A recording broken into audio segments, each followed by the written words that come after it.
And we have motion. You see Dragon physically separating from the International Space Station, 1:32 a.m. Central Time. The International Space Station, 253 statute miles over Sedan.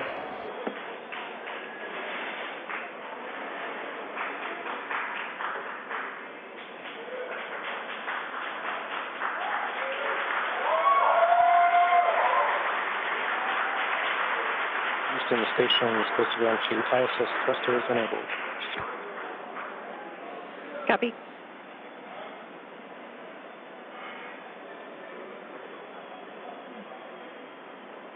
So there you can see on your screen visual confirmation. What a gorgeous shot. Dragon has undocked from the International Space Station, and we are beginning the departure.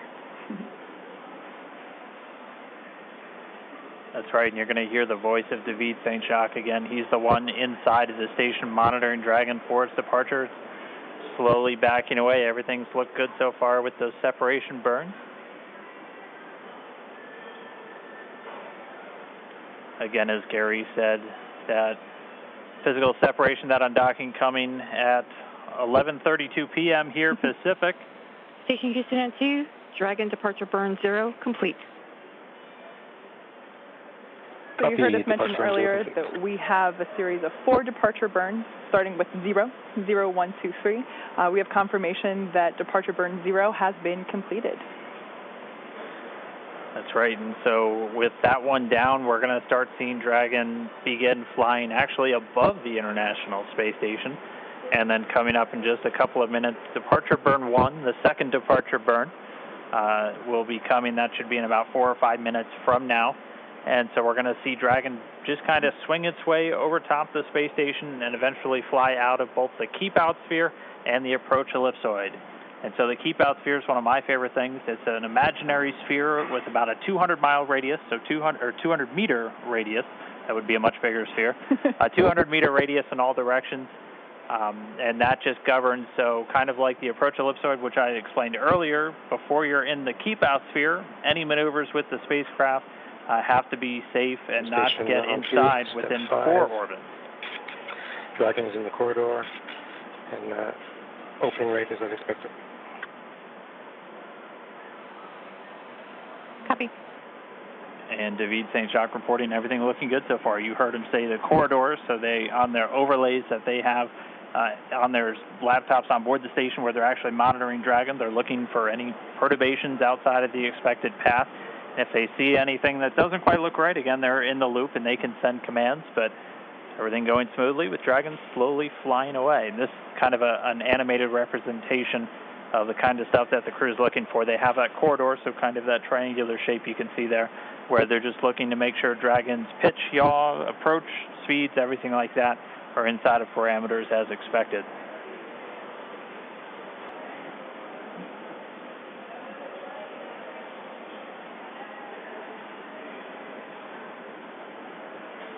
Dragon continuing to fly free.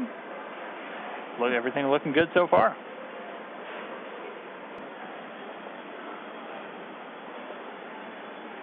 So just in case you've just tuned in, we are currently watching Dragon as it departs from the International Space Station. It's been a really smooth operation so far with the undocking procedure, and now we're moving into departure. As of right now, you can see on your screen the Dragon capsule moving away from the approach ellipsoid. There we can see the nose cone still in its open position, leaving the forward hatch exposed. We will be closing that prior to Dragon's re-entry.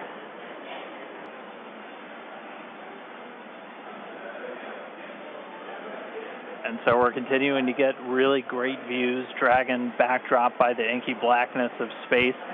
You'll see the cameras are a little bit jerky in their motions. They're actually being controlled by somebody on the ground in mission control. We always like to talk about how in mission control over in Houston, that's where they actually fly the space station. That's where they control everything from the cameras and the communication to even the thermostat on board the space station. If it's too hot for the crew, they talk to the ground, and they're the ones who can turn the AC up. But so it's actually somebody at a console right now who's controlling those cameras, sending commands just to move all the pan tilt, focus everything else. They're doing it from a console on Earth while the thing is flying 250 statute miles over the Earth on the other side of the planet. Like Dan mentioned before, we're going really fast right now. We're at about 17,500 miles per hour, so everything is moving very quickly. The need to readjust the cameras very frequently is inherent due to the high velocities that we're dealing with. And so this is a view from that WB-57 airplane. You were looking at Dragon streaking across the sky on its re-entry through the Earth's atmosphere, aiming for a splashdown in just a little while from now. So it's pretty exciting that we get this shot right now, as it is our first view from planet Earth of the Dragon capsule since it lifted off from Cape Canaveral just several days ago. I will say this is a pretty rare treat to be able to see this here. And again, this video is coming from a NASA airplane that we're flying around that recovery zone there, a WB-57.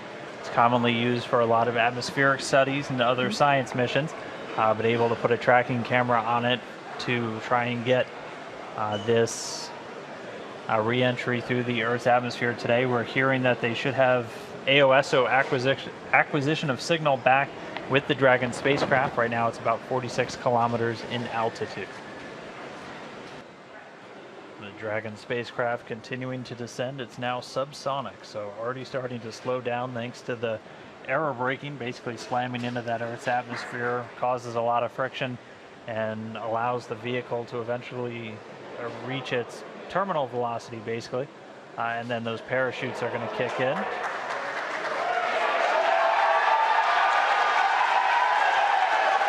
So there you have visual confirmation of the deployment of our drogue parachutes. This is the first of 2 parachute deployments.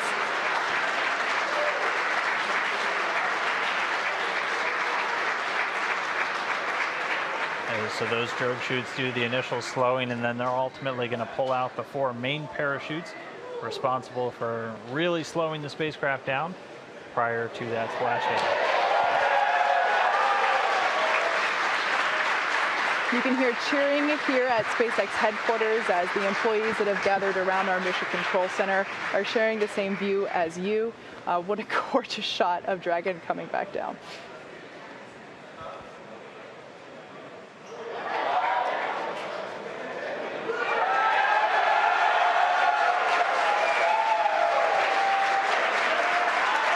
And here come the mains.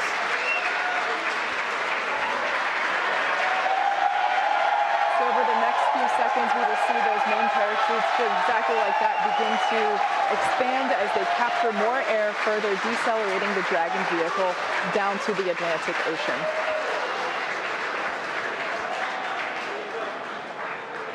You really can't ask for a more picture-perfect shot than that.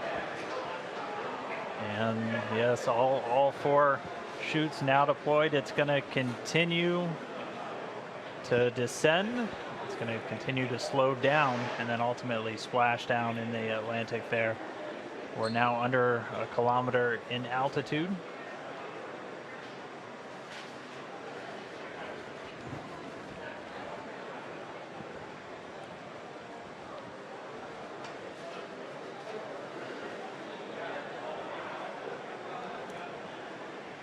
Just about 750 meters to go.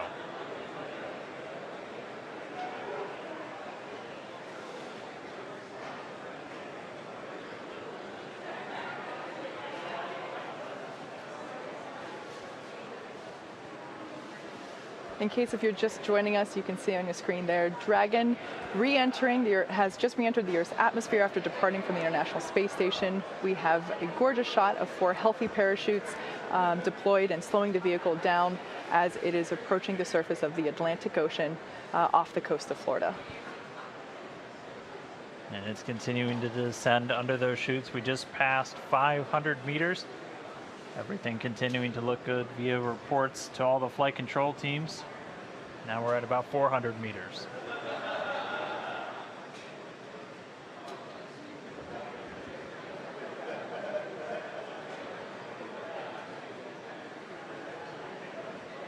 And just passing 300 meters, continuing to descend. We might be right on time.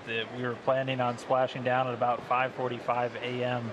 Pacific, and we're getting real close to that bingo time. Just past 200 meters.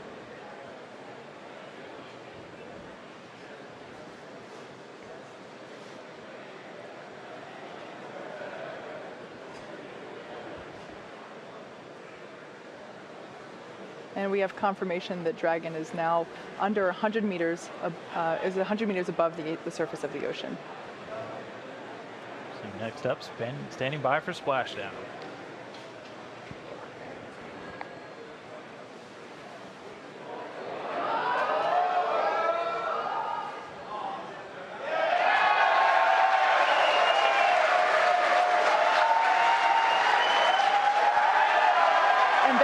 Confirmation of splashdown. Dragon has returned to planet Earth. It is now back home, and you can see on your screen our two fast boats racing out to the capsule, now in recovery. That splashdown came right on time, 5:45 a.m. Pacific, 8:45 a.m. over on the East Coast. The teams that have been ready and waiting, they were staged just a few nautical miles away. They're going to start moving in now. You can see those two fast approach boats already speeding their way towards the capsule.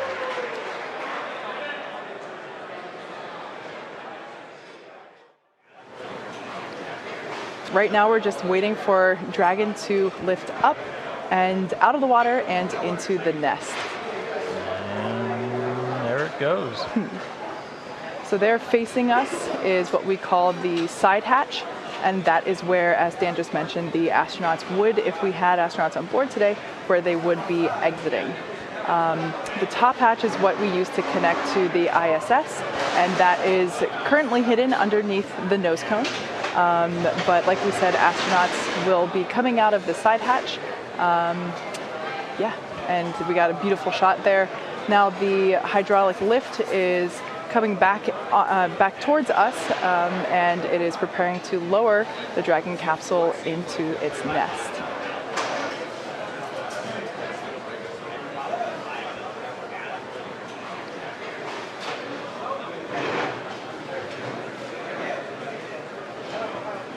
Like we said, we are treating this demonstration mission with the recovery operations as if there were actual astronauts on board. And of course, before we would be able to open the hatch, we would have to make sure that the spacecraft cabin pressure is equalized with the outside environment before doing so. So once Dragon is seated, and you can hear some cheers behind me as the remaining folks that we have here on the SpaceX team outside of mission control are cheering with the placement of Dragon into the nest there, as you can see.